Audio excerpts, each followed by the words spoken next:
স্বাগতম বিবিসি বাংলার পত্রিকা পর্যালোচনা অনুষ্ঠানে। আজকের পর্বে আমরা তুলে ধরব বিভিন্ন পত্রিকার গুরুত্বপূর্ণ শিরোনাম এবং বিশ্লেষণ। আপনারা জানবেন দেশের এবং বিদেশের নানা ঘটনার বিস্তারিত প্রতিবেদন। চলুন শুরু করা যাক। ১. সমকাল, রাত নামলেই সীমান্ত দিয়ে ঢুকছে চোরাই গরুর পাল। ২. কালের কণ্ঠ, এবার চাহিদার চেয়ে পশু বেশি। ৩. প্রথম আলো, খুনের পর আওয়ামী লীগ নেতার ফোনে ছবি পাঠানো হয়। ৪. নয়া দিগন্ত, ৯ মাসে অর্ধেক বাজেটও বাস্তবায়ন করা যায়নি। ৫. যুগান্তর, ঘোষিত পদক্ষেপ লক্ষ্য অর্জন নিয়ে সংখ্যা। ৬. নিউ এজ, সন্দেহজনক লেনদেন মূলধন ক্রমেই বাড়ছে। ৭. বণিক বার্তা, বিদেশি সরকারের অর্থায়নে বাংলাদেশের প্রকল্প তৃতীয় পক্ষকে কমিশন। ৮. ইত্তেফাক, স্বাস্থ্য খাতে দুর্নীতি, কেরানিও শত কোটি টাকার মালিক। ৯. ঢাকা ট্রিবিউন, তৃতীয় মেয়াদে মোদির শপথ অনুষ্ঠানে প্রধানমন্ত্রী শেখ হাসিনা। এখন শুনুন সব সংবাদের মোটামুটি বিস্তারিত। রাত নামলেই সীমান্ত দিয়ে ঢুকছে চোরাই গরুর পাল। সমকাল পত্রিকার প্রধান শিরোনাম। প্রতিবেদনটি জানাচ্ছে, বাংলাদেশের সীমান্তের কাঁটাতার, নদী এবং পাহাড় সবকিছু পেরিয়ে ভিন দেশের গরু কোরবানি হাটে মিশে যাচ্ছে। এই চোরাচালানের সঙ্গে স্থানীয় রাজনীতিবিদ, জনপ্রতিনিধি, সন্ত্রাসী ও প্রশাসনের কিছু ব্যক্তি জড়িত থাকায় এই চক্রটি শক্তিশালী ও অপ্রতিরোধ্য। মূলত বান্দরবানের নাইখংছড়ি সীমান্তের কালাচান্দিয়ার রাতের আধারে সীমান্ত দিয়ে গরুর পাল ঢুকে পড়তে দেখা গেছে। সীমান্ত পার হয়ে কিছুদূর এগিয়ে ট্রাকে গরু তুলে দেশের নানা প্রান্তে ছড়িয়ে দেওয়া হচ্ছে। শুধু বান্দরবনের নাইখংছড়ি নয়, কোরবানির ঈদ সামনে রেখে দেশের বিভিন্ন সীমান্তে গরু আনার চোরাচালান চলছে। এতে সরকার বিপুল রাজস্ব হারাচ্ছে। কোরবানির সময় ভারত ও মিয়ানমার থেকে গরু আসবে না, সরকার এমন ঘোষণায় খামারিরা আশায় বুক বেঁধেছিলেন। কিন্তু এখন পর্যন্ত সীমান্ত দিয়ে গরু ঢোকায় তারা লোকসানের শঙ্কায় আছেন। প্রশাসনের দাবি, ভারত ও মিয়ানমার থেকে গবাদি পশুর অনুপ্রবেশ ঠেকাতে কঠোর ব্যবস্থা নেওয়া হচ্ছে। তবে গরু পাচারের কারণে সীমান্ত এলাকায় বিভিন্ন খামারের পশুর শরীরে নানা রোগ ছড়িয়ে পড়ছে বলে অভিযোগ করছেন খামারিরা। পশুর কোনো পরীক্ষা না হওয়ায় প্রাণী সম্পদ খাতে দীর্ঘমেয়াদী ক্ষতি হতে পারে বলে মনে করছেন সংশ্লিষ্টরা। কোরবানির পশু নিয়ে কালের কণ্ঠের প্রধান শিরোনাম। কালের কণ্ঠ পত্রিকার প্রধান শিরোনাম, এবার চাহিদার চেয়েও পশু বেশি।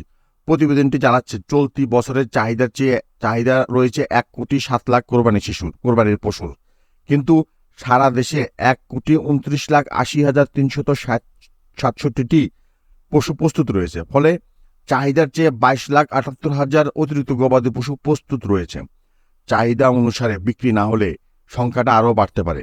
এবারে বেশি সংখ্যক কোরবানির পশু প্রস্তুত করছেন খামারিরা। পশু পালনের খরচ বেড়ে যাওয়ায় এবার পশুর দাম কিছুটা বেশি হতে পারে বলে মনে করা হচ্ছে। কৃষি অর্থনীতিবিদদের মতে, হিট স্ট্রোকে হাজার হাজার গরু, ছাগল, মহিষ ও ভেড়া অসুস্থ হয়েছে। এতে বাড়তি খরচ হয়েছে। পশুগুলোর ওজনও কমেছে। পশুখাদ্যের উৎপাদন খরচ 20 থেকে 25% পর্যন্ত বৃদ্ধি পেয়েছে। অর্থনৈতিকভাবে মধ্যবিত্ত শ্রেণীর চাপে থাকায় পশু বিক্রি কম হওয়ার আশঙ্কাও রয়েছে। তবে এবার অনলাইনে বেচা কিনা 10,000 কোটি টাকা ছাড়াতে পারে বলে আশা করছেন সংশ্লিষ্ট ব্যক্তিরা। এমপি আনার হত্যা রহস্য, প্রথম আলোর প্রধান শিরোনাম। খুনের পর আওয়ামী লীগ নেতার ছবি পাঠানো হয়। প্রতিবেদনটি জানাচ্ছে, কলকাতায় খুনের পর সংসদ সদস্য আনোয়ারুল আজিমের ছবি পাঠানো হয় ঝিনাইদহ জেলা আওয়ামী লীগের নেতা কাজী কামালের মোবাইল ফোনে। প্রথমে তার উপর চেতনানাশক প্রয়োগ করা হয়, এরপর বালিশ চাপা দেওয়া হয়। পরে তার পোশাক খুলে ছবি তোলেন খুনিরা। সেই ছবি হোয়াটসঅ্যাপের মাধ্যমে পাঠানো হয়। চরমপন্থী নেতা শিমুল ভূঁইয়া আওয়ামী লীগ নেতা কামালের কাছে ওই ছবি পাঠিয়েছেন বলে সূত্রের বরাতে প্রথম আলো জানিয়েছে। খুনের পরিকল্পনা বাস্তবায়নের কাজে যুক্ত ছিলেন শিমুল। তিনি অপরাধ স্বীকার করে ঢাকার আদালতে গত সপ্তাহে জবানবন্দি দিয়েছেন। আদালতে দেওয়া 164 ধারার জবানবন্দিতে ঝিনাইদহের আওয়ামী লীগ নেতা কাজী কামালের নাম এসেছে। সংসদ সদস্য খুনের ঘটনায় ঝিনাইদহ জেলা আওয়ামী লীগের নেতা কাজী কামালকে জিজ্ঞাসাবাদের জন্য গতকাল রোববার আদালতের মাধ্যমে 7 দিনের রিমান্ডে নিয়েছে ডিবি। বাজেট প্রসঙ্গে নয়া দিগন্তের প্রধান শিরোনাম। নয়া দিগন্ত পত্রিকায় প্রধান শিরোনাম, 9 মাসে অর্ধেক বাজেটও বাস্তবায়ন করা যায়নি। প্রতিবেদনটি জানাচ্ছে, চলতি 2023-24 অর্থবছরে 9 মাসে জুলাই থেকে মার্চ সংশোধিত বাজেটের মাত্র 46% বাস্তবায়ন করা সম্ভব হয়েছে। যদি সংশোধিত বাজেটের পুরো বাস্তবায়ন করতে হয় তবে 3 মাসে 83,485 কোটি টাকা খরচ করতে হবে, যা অসম্ভব বলে ধরে নেওয়া যায়। বাজেট উপাত্ত অনুযায়ী সংশোধিত বাজেটে সর্বাধিক ঘাটতি প্রাক্কলন করা হয়েছে 2,36,418 কোটি টাকা। এর বিপরীতে 9 মাসে ঘাটতি দাঁড়িয়েছে 44,576 কোটি টাকা। এটি জিডিপির 0.9%। চলতি অর্থ বছরের সংশোধিত বাজেটে জাতীয় রাজস্ব বোর্ডের আওতাধীন রাজস্ব আদায়ের লক্ষ্যমাত্রা ধরা হয়েছিল 4,10,000 কোটি টাকা। অথচ অর্থ বিভাগের হিসাব মতে বিদায়ী অর্থ বছরের প্রথম 9 মাসে এনবিআর এর আওতাধীন রাজস্ব আদায়ের পরিমাণ দাঁড়িয়েছে 2,39,400 কোটি টাকায়, যা সংশোধিত লক্ষ্যমাত্রার 60.83%। বাজেট বাস্তবায়নের সম্ভাব্যতা নিয়ে যুগান্তরের প্রধান শিরোনাম। যুগান্তর পত্রিকার প্রধান শিরোনাম ঘোষিত পদক্ষেপে লক্ষ্য অর্জন নিয়ে শঙ্কা। প্রতিবেদনটি জানাচ্ছে, এবারের বাজেটে সবচেয়ে প্রধান চ্যালেঞ্জ হিসাবে মূল্যস্ফীতি নিয়ন্ত্রণের কথা বলছেন প্রধানমন্ত্রী আবুল হাসান মাহমুদ আলী। নতুন অর্থ বছরের 6.5% ঘরে মূল্যস্ফীতি নামিয়ে আনতে প্রস্তাবিত 2024-25 বাজেটে 3টি পদক্ষেপের ঘোষণা দেন তিনি। এগুলো হচ্ছে ঘাটতি বাজেট কমিয়ে আনা, সংকোচনমূলক মুদ্রানীতি গ্রহণ এবং সরকারি ব্যয়ে কিছু সাধন কর্মসূচি অব্যাহত রাখা। এছাড়া মূল্যস্ফীতি নিয়ন্ত্রণে 4.6% ব্যয়ের প্রবৃদ্ধি দরে প্রস্তাবিত বাজেট ঘোষণা দিয়েছেন। চলতি বাজেটে ব্যয়ের প্রবৃদ্ধি ধরা হয়েছে 7.54%। অর্থনীতিবিদদের মতে সংকোচনমূলক মুদ্রানীতি ও সরকারি ব্যয়ে কিছু সাধনে কর্মসূচি মূল্যস্ফীতির নিয়ন্ত্রণে তেমন ভূমিকা রাখতে পারেনি। তাদের মতে প্রস্তাবিত বাজেটের মূল লক্ষ্য হওয়া উচিত ছিল মূল্যস্ফীতি কমিয়ে এনে মানুষকে স্বস্তি দেওয়া, কিন্তু সেই পদক্ষেপ খুব বেশি নেই। বিদ্যমান প্রেক্ষাপটে এই লক্ষ্যমাত্রা অর্জন করা বিশাল চ্যালেঞ্জের। এই ক্ষেত্রে সরকারের ব্যয় সংকোচন নীতি আরও শক্তিশালী হওয়ার প্রয়োজন বলে তারা মনে করেন। সন্দেহজনক লেনদেন নিয়ে নিউ এজের প্রধান শিরোনাম। নিউ এজ পত্রিকার প্রধান শিরোনাম, সন্দেহজনক লেনদেন, মূলধন কমে বাড়ছে। প্রতিবেদনটি জানাচ্ছে, ক্রমাগত ডলারের ঘাটতির কারণে সম্পদের সংকটের মধ্যেও দেশে অর্থ পাচারের সাথে যুক্ত সন্দেহজনক লেনদেন বাড়ছে। বাজেট নথি অনুসারে বাংলাদেশ ফিনান্সিয়াল ইন্টেলিজেন্স ইউনিট বিদায়ী অর্থবছরের প্রথম 9 মাসে 12,046টি সন্দেহজনক লেনদেনের রিপোর্ট পেয়েছে। বাংলাদেশ ব্যাংকের সাবেক গভর্নর সালাউদ্দিন আহমেদ হুন্ডি ও মূলধন নিয়ন্ত্রণে সরকারি উদ্যোগকে অপর্যাপ্ত বলেছেন। দেশ থেকে বিদেশে যাওয়া চাকরি প্রার্থীদের সংখ্যা বাড়লেও রেমিটেন্সের প্রবাহ বাড়ছে না।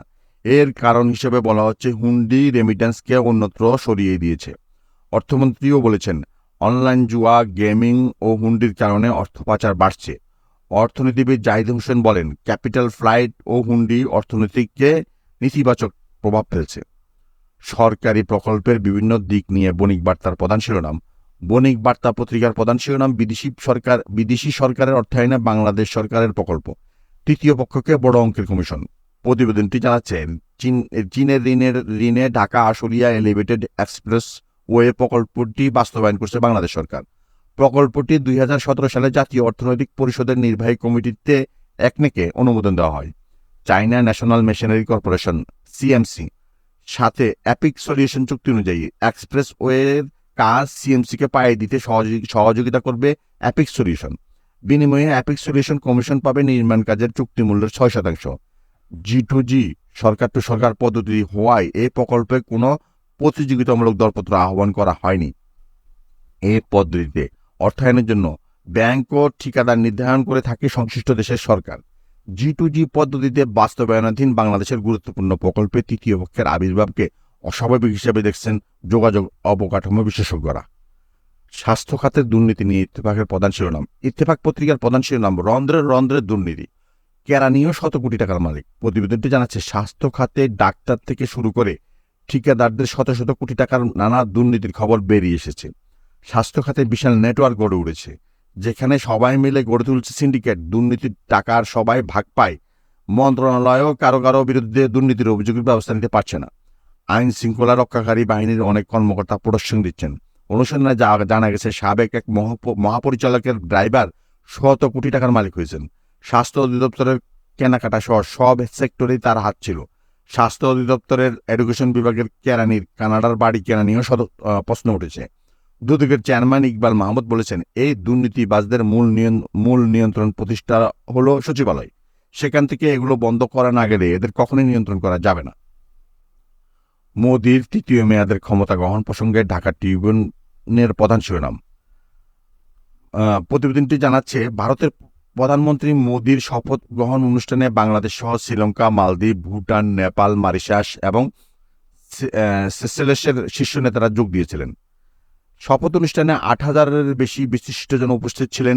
এর আগে বুধবার টেলিফোনে ভারতের প্রধানমন্ত্রী নরেন্দ্র মোদি তার সরকারের শপথ গ্রহণ অনুষ্ঠানে উপস্থিত থাকার জন্য শেখ হাসিনাকে আমন্ত্রণ জানান। শেখ হাসিনা আমন্ত্রণ গ্রহণ করেন। ভারতের 18 লোকসভা নির্বাচনে মোদির বিজেপি নেতৃত্বাধীন এনডিএ 293টি আসন জিতেছে এবং বিরোধী ইন্ডিয়া জোট পেয়েছে 234টি আসন। এই বিজয়ে নরেন্দ্র মোদীকে অভিনন্দন জানান শেখ হাসিনা। এবারের মতো এখানে শেষ করছি বিবিসি বাংলার পত্রিকা পর্যালোচনা অনুষ্ঠান। আশা করি আপনারা উপভোগ করেছেন এবং গুরুত্বপূর্ণ তথ্য জানতে পেরেছেন। আমাদের সাথে থাকার জন্য ধন্যবাদ। পরবর্তী পর্বে আবারও দেখা হবে। ততদিন ভালো থাকুন, সুস্থ থাকুন। বিদায়।